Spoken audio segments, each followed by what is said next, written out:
Bien-aimés dans le Seigneur, bonjour. Soyez les bienvenus dans votre chaîne Parole Sacrée. Oui, bien-aimés, je suis Gédéon Moussiana Wabis Ben. Je vis encore comme nous partageons les enseignements prophétiques et nous portons la lumière sur les Écritures afin que le peuple de divin Père Bandimi Atata Nzambe va comprendre le mystère caché de la Bible. Alors bien aimé, lelo na yé encore na yé ndenge na prometa kibino na bikeno enseignement ezongi. Lelo na yé na sujet moko très important pour te partager na bino. O bandeko batuna kinga mwa mingi. Balobi sujet à grâce oyoyo, sujet à grâce oyezako compliqué un peu puisque il y a beaucoup des inquiétudes na kat sujet na biso ya grâce. C'est pour cela na yango zomona bien aimé bapesa ki nga portion o écriture ya Ephésiens chapitre 2 verset 8. Ephésiens chapitre 2 verset 8, si je peux lire, Bible zo précédé que non, car c'est par la grâce que vous êtes sauvés par le moyen de la foi, et cela ne vient pas de vous, c'est le don du divin Père. Bien aimé, la portion écriture Ephésiens chapitre 2 verset 8, ceux qui comprennent bien ou interpréter en PMAB. C'est pour cela que non, bandeko baza komi tout dans enseigner belé tant bayoki bongo baza côté ya bandimi babiki notre site bika. Et les autres disent que non, il faut même pas aller chercher encore la délivrance puisque nous sommes déjà sauvés. Et les autres disent que non, tu n'as même pas besoin de gêner puisque tu as déjà sauvé selon cette portion. Il y a écrit, il y a Ephésiens chapitre 2 verset 8. Voilà, c'est pour cela aujourd'hui, par la grâce de divin Père, grâce à Tata Nzambe, Nangolu ya Nzambe, tu nous te fungola un peu, te porter lumière na portion écriture, il y a Ephésiens chapitre 2 verset 8 pour ngana bino te comprendre. Tant que la Bible est précédée, parce que non, tu as sauvé. Tu as sauvé par rapport à quoi? Nous sommes sauvés par la grâce. Mais nous sommes sauvés comment? Il faut déjà savoir une chose. Quand la Bible est précédée, parce que nous sommes sauvés, ils ont le blabissou par rapport à Romains. Romains chapitre 5 verset 8, ils ont précédé, parce que nous étions autrefois, nous étions condamnés à la loi du péché de la mort. Mais bien aimés dans le Seigneur, mais maintenant, si autrefois nous étions condamnés à la loi du péché de la mort, il faut qu'on y ait non. Pourquoi nous étions condamnés? Puisque plusieurs personnes tant que na péché à Dana Ève. Tobotamaka na péché à Dana Ève, mais tobotamaka na condamnation. Il faut bien savoir les choses. To bandaka kala bisote sérieux mais ava biso batu babandaka ko botama na condamnation ya Dana Ève, pas nous. Biso tant to botama libre na temps oyoyo. Depuis que les sacrifices ya libation et salama sacrifice ya makila na salama biso to botama te na condamnation ya Dana Ève, to botama libre. Pourquoi? Puisque la condamnation a été déjà brisée par le sang de libation. Gloire à toi papa, j'espère que non. Au fur et à mesure tu vas nous pousser à comprendre. Mais aujourd'hui, nous sommes là juste pour décortiquer cette portion écriture. Il y a Ephésiens chapitre 2 verset 8. Puisqu'il y a un peu complication, ils ont perturbé le cerveau, il y a bandimi à Tata Nzambe. Mais maintenant, Ephésiens chapitre 2 verset 8 est lobby par rapport à Romains chapitre 5 verset 6. Autrefois, nous étions condamnés à la loi du péché de la mort. La loi du péché de la mort par rapport à quoi? Par rapport à Genèse chapitre 4. Dans Genèse chapitre 4 à partir de 7. Au Kititi Nase, pour y avoir 11, c'est là que d'où vient et le connu même qui mystère où il y a condamnation. Mystère de condamnation et il y a qu'à par rapport il y a Genèse chapitre 4 verset 7 jusqu'à 11. C'est là que nous avons kuna mutu moko na kombo ya il y a Caïn. Quand on parle de Caïn, Caïn, exactement que non, moi et Adam. Caïn, Caïna. Caïna, cela veut dire que non, gardien du temple. Ou surveillant. Caïna. Donc, ça, gardien. Mais maintenant, Abel aza lokola, Abel akobenga, Caïn lokola beau-père. Puisque aza mwana na été à 100, aza semence na été, mais aza mwana ya moisi. Alors, qu'est-ce qui se passe? Tant que le divin père a se retiré na terre oyoyo. Akiti nase, akeko siéger nase. Mais maintenant, atiki place na Adam. Tant atiki place na Adam, qu'est-ce qui se passe? C'est là que Adam comme il régner le roi na terre mobimba. Nangi to comprendre. Si j'ai oya grâce, tant que nous sommes sauvés par la grâce. Adam Kitina et Adam Tikali lokola roi ya terre mobimba. Il faut que tous les êtres au bazo vivre na surface à terre ba se prosterner liboso ya Adam. Pour yenda za lokola roi royaume ya terre mobimba et pesa melie nzamba pesa ki angoye.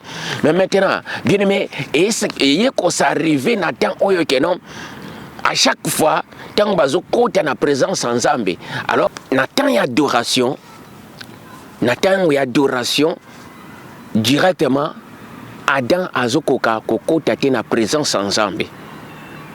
Donc prière na eza agréé te na miso ensemble. C'est pour cela que non, bien aimé, jalousie place et banda, mabe et koti na terre oyoyo à cause ya jalousie. C'est la jalousie yango neza porte ya mabe nyonsto. Yango mona kalona font un peu parenthèse awa. Bien aimé, soy mutaza jaloux na yote, a qui ko penser jamais à ko sala o mabe. Mais ce qui mutaza jaloux na yo peut-être de ta manière ya ko vivre na façon ko vivre na yo, c'est là que jalousie waneza ko produire mabe. Adam a remarqué que non, prière nanga, ezali sous agréé, prière nanga, eza agréé et pas ensemble. Alors, et me mis jalousie, a comme kolata haine déjà contre moi, contre oyazalo, oyakubenga et beau-père. A comme kolata haine contre Abel. C'est ainsi que Genèse chapitre 4, ils ont précisé le biso que non, nzamba lobby, a lobby, Caïn. Pourquoi Pourquoi péché fandi na porte péché fandi na porte ya motema na yo. Il faut savoir, si tu agis bien à la prochaine fois, ta prière est que ça l'agréé. Mais si tu agis mal, nzambe lokola azan zambo ya agréa kama bete. Bien aimé, c'est ainsi que yango tozo mona que non, prière naye est agréé. Prière naye est agréé par rapport à quoi? Puisque na mutu naye azalaki na pensée moko. Ndenye Bible zolo la biso na livre ya Ézéchiel chapitre 28. Il disait dans son cœur, je me suis assis en reine. Je me suis assis na fandi na place ya Nzambe. Donc dans sa tête, le cola qui no place wana mutabane ko régner place wana zala kinzambe, Nzamba s'est retiré, il y a 8 places, c'est là que non abandi maintenant qu'on pensait que non, alobi non, na fandi en tant que roi, il y a terre mobimba, le royaume du monde m'a été donné. Je me suis assis en reine, mais maintenant je suis devenu aussi semblable comme du vin. Bien aimé, makani suana, yango c'est le cola blocage. Makani c'est déjà pas penser à ma baie, ça là qu'à blocage na ba vie na biso et pas ensemble. Alors prière naie c'est pour cela qui a agréé jusqu'à ce que non bien aimé le coup la prière naie nzamba za ko agréé ngote alors à côté si motema mabe ba penser comme nini penser comme non non na mona coûte que coûte on dirait que non moi na ko boto langa place na pensée naie mais maintenant comme le coup là que non rival naie to pe ennemi principal naie ezali Abel. Pourquoi? Puisque Abel ende muta komi kokota na présence sans âme mais yazo koka kokota lisusuti. Nous parlons de la grâce, bien-aimé le Seigneur. Puisque cet sujet de la grâce fait couler beaucoup d'encre. C'est pour cela que non, à chaque fois, il faut te porter vraiment lumière pour bandimi, bande koba, mais qu'un peu comprendre c'est quoi au juste la grâce. La grâce que nous parlons aujourd'hui, puisque tout le monde, bien aimé Seigneur, Azawana po aloba, et comme la bison, le slogan. Nous sommes dans le temps de la grâce, nous sommes dans le temps de la grâce, nous sommes dans le temps de la grâce, nous sommes dans le temps de la grâce. Donc, slogan wana. Alors, au lieu de prononcer quelque chose, le slogan, il faut d'abord y la grâce, c'est quoi? C'est quoi la grâce? Et la grâce que nous vivons aujourd'hui, c'est quoi? Voilà. Mais maintenant, bien aimé, après wana, la jalousie est produire haine. Haine wana, et comme makeno, Caïn, Yewana Adam, Aekoboma Abel. Quand on parle d'Adam, il n'y a que ça moto. L'homme, c'est Adam. Adam, c'est l'homme, moto. Mais quand on parle de Caïn, Caïna, cela veut dire gardien. Gardien ou surveillant. C'est pour cela que non. Alors, on a jalousie et qu'on pousse que non aboma. Aboma maintenant, Abel. Tanga bomi Abel. La première des choses, directement, l'esprit de Dieu est venir pour demander Caïn, Adam, où est ton fils?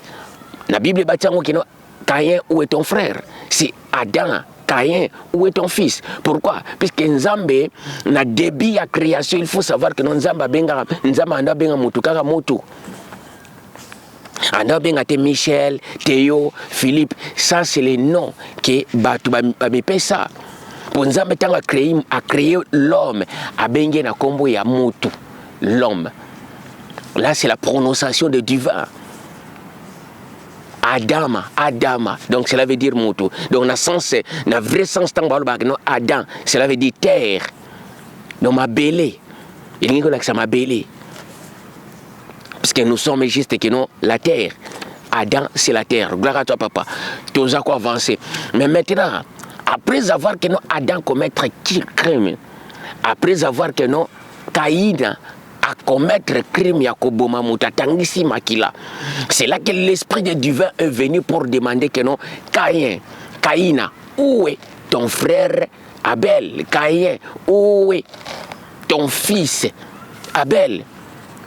Et là, bien aimé le Seigneur, je ne vous trompe pas, écoutez maintenant que non, la réponse arrogante de cette monsieur, à répondre en disant que non, suis-je devenir encore le gardien de mon frère?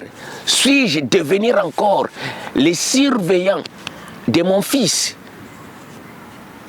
Alors c'est là que le divin replace encore pour dire que non, non, puisque le sang de ton fils crie de la surface de la terre jusqu'à moi. Le sang, l'âme de ton fils crie de la surface de la terre jusqu'à moi. Pourquoi? Puisque na playa Nzambe a quitté. C'est pour cela, la Bible est précédée dans le livre à Romains chapitre 3, verset 23. Tous sont péchés, ils sont privés de la gloire des divins. Gloire à toi, papa. Bien aimé, pour tout comprendre le mystère très bien, il y a sujet, il y a grâce. Tant que tu as le sujet, il y a grâce, il faut que tu non, le sujet, il y a grâce, tu as 3 étapes différentes. Dans 3 étapes, il y a sujet, il y a grâce, bien aimé dans le Seigneur. Il faut que tu non, première étape, tu as la grâce individuelle. La grâce individuelle, les alliés qui n'ont pas la appel, la sali appel, na moto, à sali faveur que non moto pousse à ne pas naïe. La grâce, c'est simplement, il faut que non, grâce.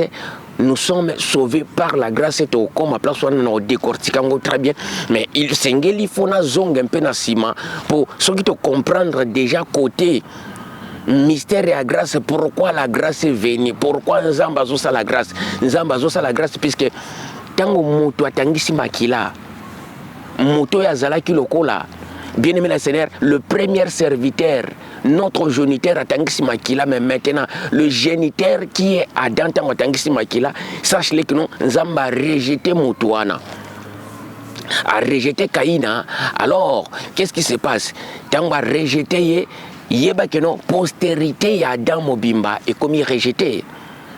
Pour maintenant pour ça na présence en Nzambe, il faut que Nzamba benga yo auto bengango appel du Seigneur. Mais maintenant, alors, tant que la première étape, il y a grâce. Première étape, il y a grâce, c'est Zali Keno, bien la grâce individuelle. Nzamba bengi motu, tant Nzamba bengio, a sali au faveur, à poussa encore, pembeni na ye. Pour mystère et séparation, qui toujours là présent. Ce sont vos crimes qui. Ce sont vos crimes, yangonde zosala, que nous allons séparer dans Nzambe.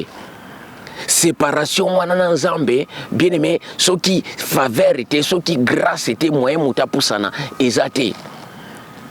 Yangozomona même Moïse a précisé qu'abikino, si j'ai trouvé grâce, si j'ai trouvé faveur à tes yeux, fais-moi voir ta gloire. Toza ko poussana tozoya, na décortiquer pe place wana.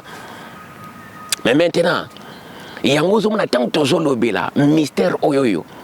Nzambe, première étape, ndenge na précisé, eza grâce individuelle.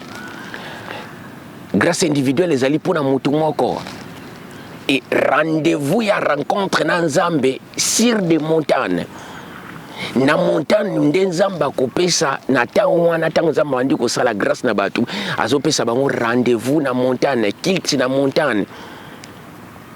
Yango zomona na kati ya Bible toza komona montagne ya Morija. Yango zomona na kati ya Bible toza komona montagne ya Carmel.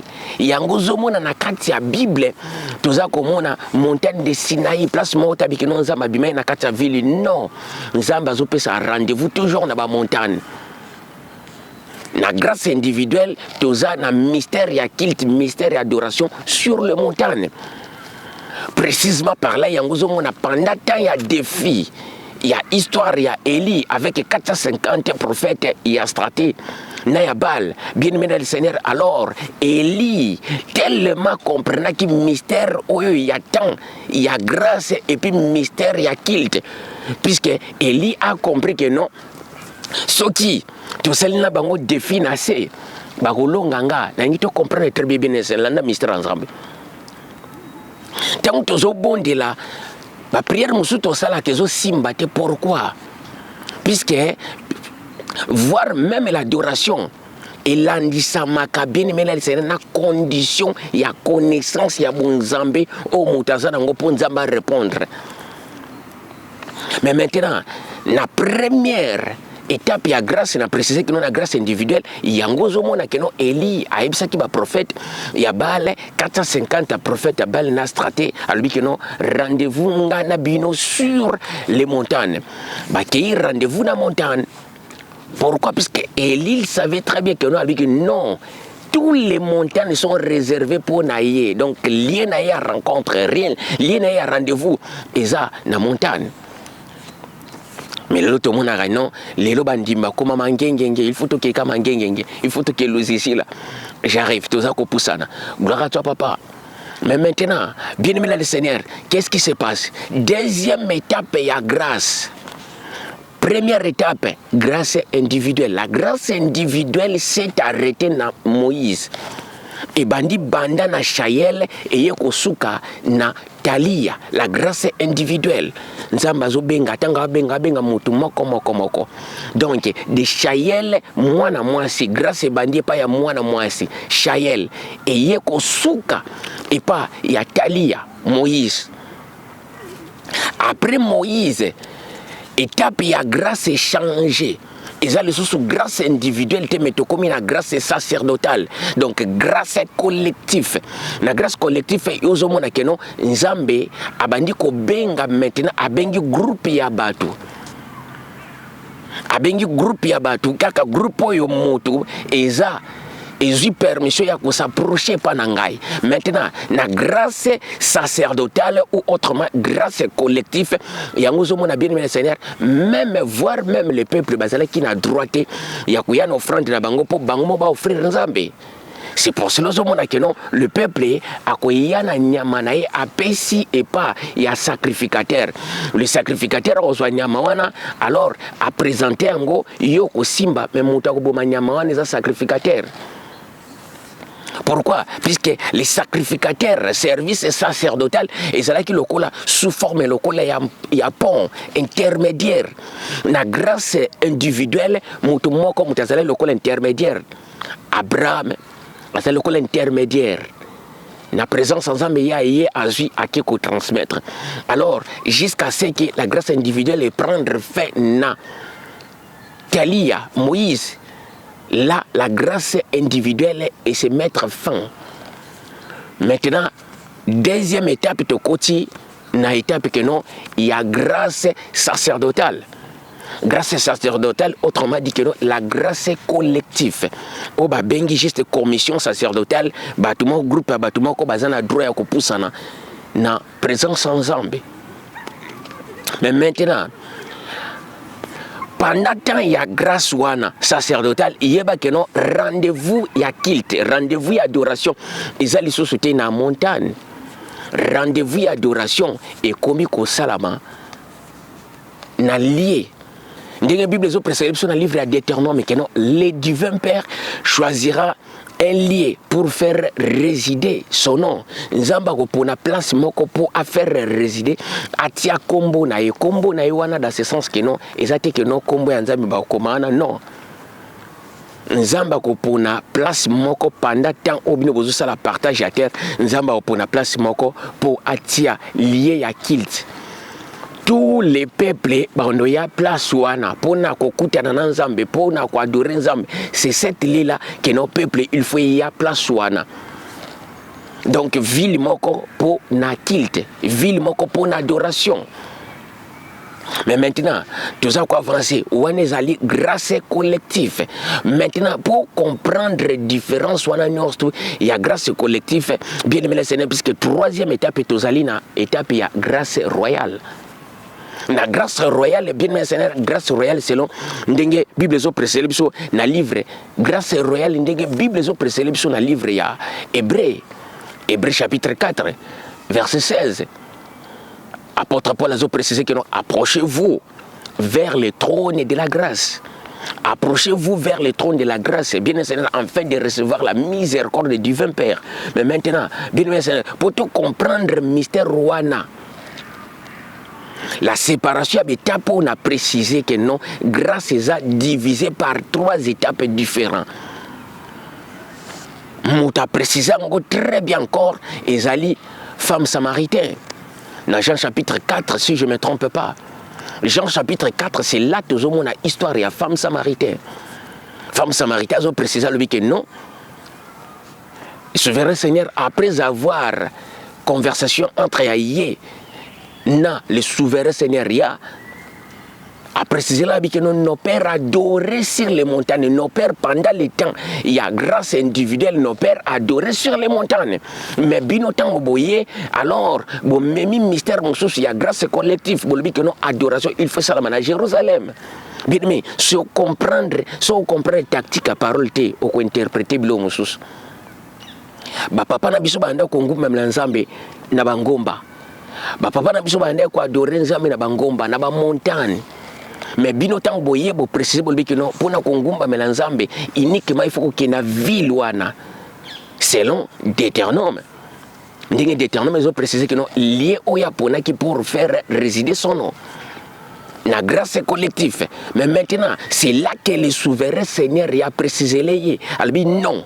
Tous les sous na tente ya montagne, tous les sous na tente il y a uniquement une ville quelconque, mais tout comme il y a grâce royale. Pourquoi? Puisque le roi est venu pour donner la grâce. Dans la Bible, dans le livre, il y a Ésaïe chapitre 61, verset 1 à 2. L'Esprit du Seigneur est sur moi parce qu'il m'a oué, ainsi de suite, pour annoncer une année de la grâce du Seigneur, une année de la grâce royale. Une année de la grâce du Seigneur, une année de la grâce royale. Apôtre Paul a précisé dans le livre, il y a Hébreu chapitre 4. Hébreu chapitre 4, verset 16. Approchez-vous vers le trône de la grâce. Mais Esaïe est précisé que non, Aïe pour proclamer une année de la grâce du Seigneur. Alors, une année de la grâce du Seigneur qui vient pour proclamer la grâce. Moutaye ko proclamer grâce wana babenge le roi des rois. Alors la grâce est proclamée par Naye, la grâce est accordée par Naye babengango, la grâce est royale. Il faut te comprendre très bien. Mais maintenant, c'est là, dans Jean chapitre 4 a précisé les femmes samaritaines. Alobi, femme, crois-moi, l'heure vient. Oh, adoration et que ça là, ni adoration que ça là, malheureusement que non, dans montagne, ndenge ba papa na mino bazala qui appelé individuellement. Ndenge ba papa na mino mande ko recevoir grâce individuellement. Adoration et que ça la malheureusement ndenge ezala qui na grâce collective na deuxième étape, ndenge ezala qui il faut ko kende na Jérusalem pour adorer. Mais l'heure vient où l'heure vient, il est déjà venu là où les vrais adorateurs, Bangumba Melia solo, Kiltia solo, et que Salama en esprit et en vérité. C'est la disposition du cœur et à moto yangonde koko sont maintenant la présence ensemble. C'est ça la faveur Onzambasala. Pour te comprendre, le temps de la grâce fait partir dans le mystère ya kilte. Ils attendent bansenya kawana. Il faut te comprendre très bien. Ephésiens chapitre 2 verset 8. Gloire à toi papa. Ephésiens chapitre 2 verset 8. Si vous comprenez ma bé ou interpréter ma bé. Nous sommes sauvés par la grâce.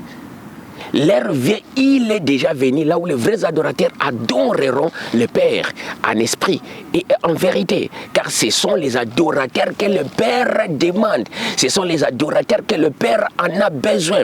Alors, bien-aimé, dans le mystère, il y a grâce royale, à Yeko Bakissa encore une autre chose.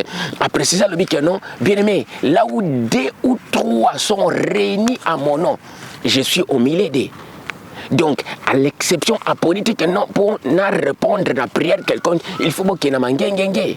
Pour répondre à la prière quelconque, il faut que nous ici là. Bien aimé, dès que nous voyons toutes ces choses, tant que nous avons non. Là, c'est là qui nous montre que non, le peuple va comprendre non, même les enseignants. Bao baza ko se autoproclamer batei ba pasteur ba nani ba oteya bino mabe. C'est pour cela on dit que non na portion écriture il y a Ephésiens chapitre 2 verset 8. Bien aimé, le ko la va comprendre rango mabe baza ko interpréter ngo pe mabe. Bazo interpréter que non tous a déjà sauvé.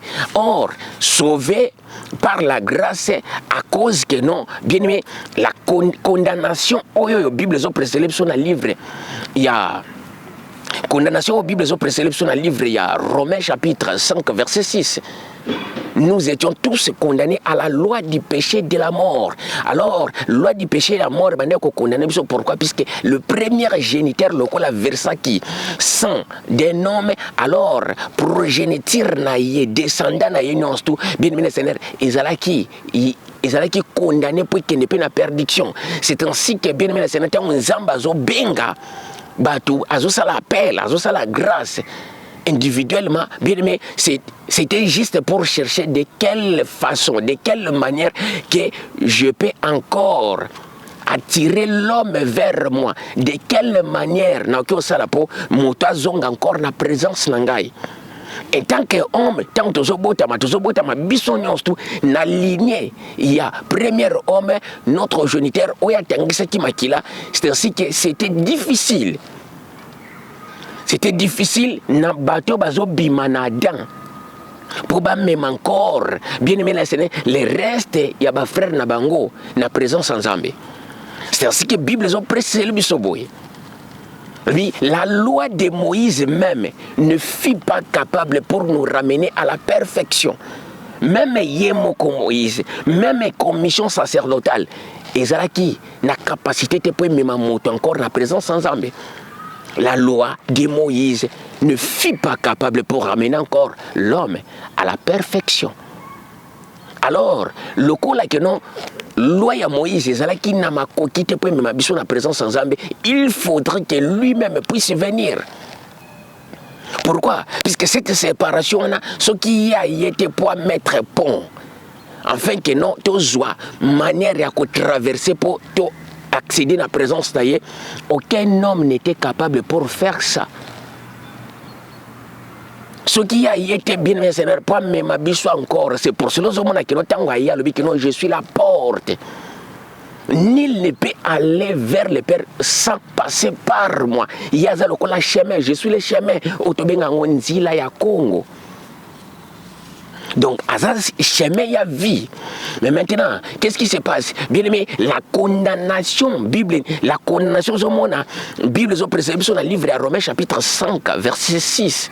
Bien aimé, abolition n'angoye ko sala mana makila na ye. Ndenge Colossiens ont précisé les bisous. Il a effacé l'acte que les ordonnances nous condamnaient, qui subsistaient contre nous, qui nous empêchaient d'accéder encore dans sa présence. C'est pour cela qu'il a effacé cette condamnation. Et uniquement dans Genèse chapitre 4, de 7 à 11. Condamnation monique non. Alors comme il y a bomi postérité à femme, alors ta postérité aussi est condamnée à Kokufa. Et la Bible a précisé que c'est par une seule homme, c'est par une seule homme qui est Adam. Le péché est entré. Non, c'est par une seule homme. C'est par une seule homme que la mort est entrée dans ce monde. Pourquoi? Lui, il a tué. Alors, toi aussi, comme tu as tué ta postérité, toi, tu es appelé à mourir. Postérité n'a pas bengami à Kokufa. C'est ça la parole, bien aimé. C'est tout comprendre. Ma mais très bien. Le temps de la grâce, le sujet de la grâce, nous sommes sauvés par la grâce. Nous ne sommes pas sauvés pour la vie éternelle, mais nous sommes sauvés par la condamnation haute. Nous allons qui condamner selon Colossiens. Il a effacé l'acte que les ordonnances nous condamnaient. Ordonnance, c'est qu'on condamne. Pourquoi? Parce que ordonnance, c'est qu'on condamne qui subsistait contre nous. Et qu'on pesait. Il y a un qu'on même tout na perdition. Mon côté l'a sauvé par lui-même. Pourquoi? Puisque le mystère est là qui m'a cassé. Nous comprendre ma camanzambe très bien. Alors, c'est ainsi que nous avons à salir grâce, à abolir la grâce. Nous sommes sauvés par la grâce, bien aimé, puisque les rois abolirent condamnation. L'abolition s'est fait par les sangs. Les sangs royaux a coulé pour abolir. Abolition, on est salamina makila naye. Gloire à toi, papa. Yango ba bengi yango la grâce royale. Selon Hébreux, chapitre 4, verset 16, si je ne me trompe pas, la portion, apôtre Paul approchez-vous vers le trône de la grâce, afin de recevoir quoi? La miséricorde. Maintenant, Ephésiens, chapitre 2, verset 8, ils ont deux mystères, dans la portion, ils ont deux mystères différents. Na deux mystères, on a différents nini. Bien aimé, tout ça, nous sommes sauvés par la grâce. Virgule, les alliés, il faut comprendre. Nous sommes contacts, la parole. Virgule, et par le moyen de la foi. Donc, pour que l'homme habite, il y a deux étapes à comprendre. Première étape, nous sommes déjà quittés. C'était comme une dette que nous